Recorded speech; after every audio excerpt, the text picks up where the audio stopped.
ഇസ്ലാം അനുശാസിക്കുന്ന വ്രതാനുഷ്ഠാനം കൈക്കൊള്ളുന്നവരിൽ 3-ാം നോമ്പ് മുതൽ രക്തയോട്ടം വർദ്ധിക്കുന്നതായി കാണാം. തൽഫലം ചെവിയിൽ ചെവിക്കായം വർദ്ധിക്കുന്നു.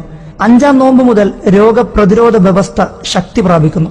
അമേരിക്കയിലെ ശാസ്ത്ര ഗവേഷകർ വ്രതവുമായി ബന്ധപ്പെട്ട് നടത്തിയ പരീക്ഷണങ്ങളിൽ നോമ്പനുഷ്ഠിക്കുന്നവരിൽ ഓരോ 10 ദിവസം കഴിയുമ്പോഴും ശാരീരിക പ്രത്യേകത വന്നുചേരുന്നതായി കണ്ടെത്തി. നമുക്കറിയാം, റമദാനിലെ വ്രതം നിർബന്ധമാക്കപ്പെട്ടിരിക്കുന്നത് 1 മാസക്കാലമാണ്. ആദ്യത്തെ 10-ൽ ശരീരത്തിനുള്ളിൽ അടിഞ്ഞുകൂടിയിരിക്കുന്ന വിഷപദാർത്ഥം പുറംകോശങ്ങളിലെത്തി പുറംതള്ളുന്നു.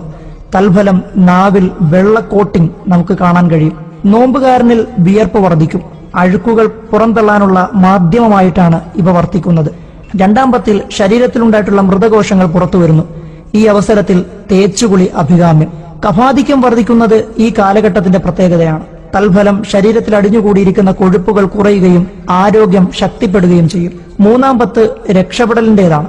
വിറ്റാമിനുകളും ലവണങ്ങളും പിടിച്ചു നിർത്തി ശരീരത്തെ റീഫ്രഷ് ചെയ്യിക്കുന്ന ഘട്ടം. 11 മാസം നിരത്തിലോടിയ വാഹനം 1 മാസത്തെ കൃത്യമായ സർവീസിലൂടെ വീണ്ടും കുതിക്കാനുള്ള ഊർജം സംഭരിക്കുകയാണ് റമദാൻ എന്ന സർവീസ് സ്റ്റേഷനിൽ. ഡോക്ടർ ബസറ്റിനസിന്റെ വാക്കുകൾ ഏറെ ഗൗരവമുള്ളതാണ്. രോഗം വന്നാൽ മരുന്നു കഴിക്കുന്നതിനേക്കാൾ നല്ലത് ജലവും ഭക്ഷണവും ഉപേക്ഷിക്കലാണ്.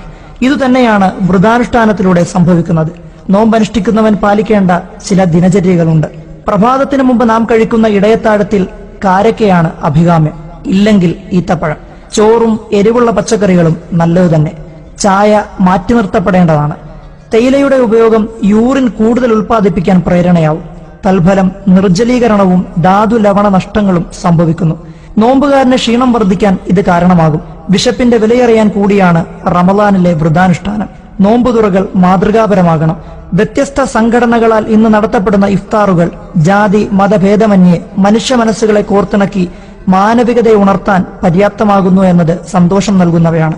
ഏത് സൽക്കാരത്തിന്റെ പേരിലാണെങ്കിലും ധൂർത്തുകൾ തുടച്ചു മാറ്റപ്പെടേണ്ടത് തന്നെ. വിശപ്പിന്റെ വിളിയറിയേണ്ട മാസം പലചരക്കുകടയിലെ ബിൽ വർദ്ധിക്കുന്നത് ശുഭസൂചനയല്ല നൽകുന്നത്. മഹിളകൾ പാചക പരീക്ഷണം നടത്തേണ്ട മാസമല്ല വിശുദ്ധ റമദാൻ. നോമ്പുതുറയ്ക്ക് ചില മാനദണ്ഡങ്ങളുണ്ട്. അങ്ങനെ ആയാൽ മാത്രമേ മുകളിൽ പറഞ്ഞ ഗുണങ്ങൾ വ്രതമനുഷ്ഠിക്കുന്നവന് ലഭിക്കുകയുള്ളൂ. ഈത്തപ്പഴമാണ് നോമ്പുതുറയിൽ ഒന്നാമൻ.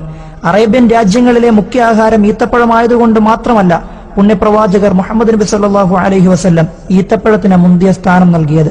ശാസ്ത്രലോകം പറയുന്നു, carbohydrate, vitamin, minerals, protein, fat, ജലം എന്നിവയടങ്ങിയ പ്രമേഹത്തെ നിയന്ത്രിക്കുന്ന നാരുകളാൽ സമൃദ്ധമായ ആന്റി ഓക്സിഡന്റുകൾ ധാരാളമുള്ള ഒരേയൊരു ഫലമാണ് ഈത്തപ്പഴം. ഈത്തപ്പഴം ഇല്ലാത്ത ഘട്ടത്തിൽ കാരക്കയും പിന്നീട് ജലവും പ്രാധാന്യം നൽകേണ്ടതാണ്. അന്നപാനീയങ്ങൾ ഉപേക്ഷിച്ച് ദീർഘനേരത്തിന് ശേഷമുള്ള നോമ്പുതുറയിൽ പൊരിസാധനങ്ങൾ നിർബന്ധമായും ഒഴിവാക്കപ്പെടേണ്ടതാണ്. നാരങ്ങ വെള്ളം നോമ്പുതുറ വിഭവത്തിൽ മാറ്റി നിർത്തപ്പെടേണ്ടതാണ്.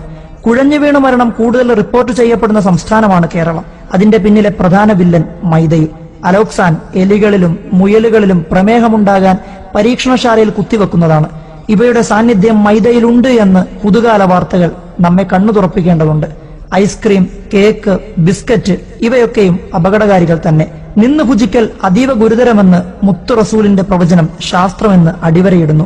ഈത്തപ്പഴവും ഫ്രൂട്ട്സും ഔഷധ കഞ്ഞിക്കൂട്ടുകളും നമ്മുടെ തീൻമേശകൾ ഇടം പിടിക്കട്ടെ. ഇവയാണ് വ്രതാനുഷ്ഠാന കാലത്തെ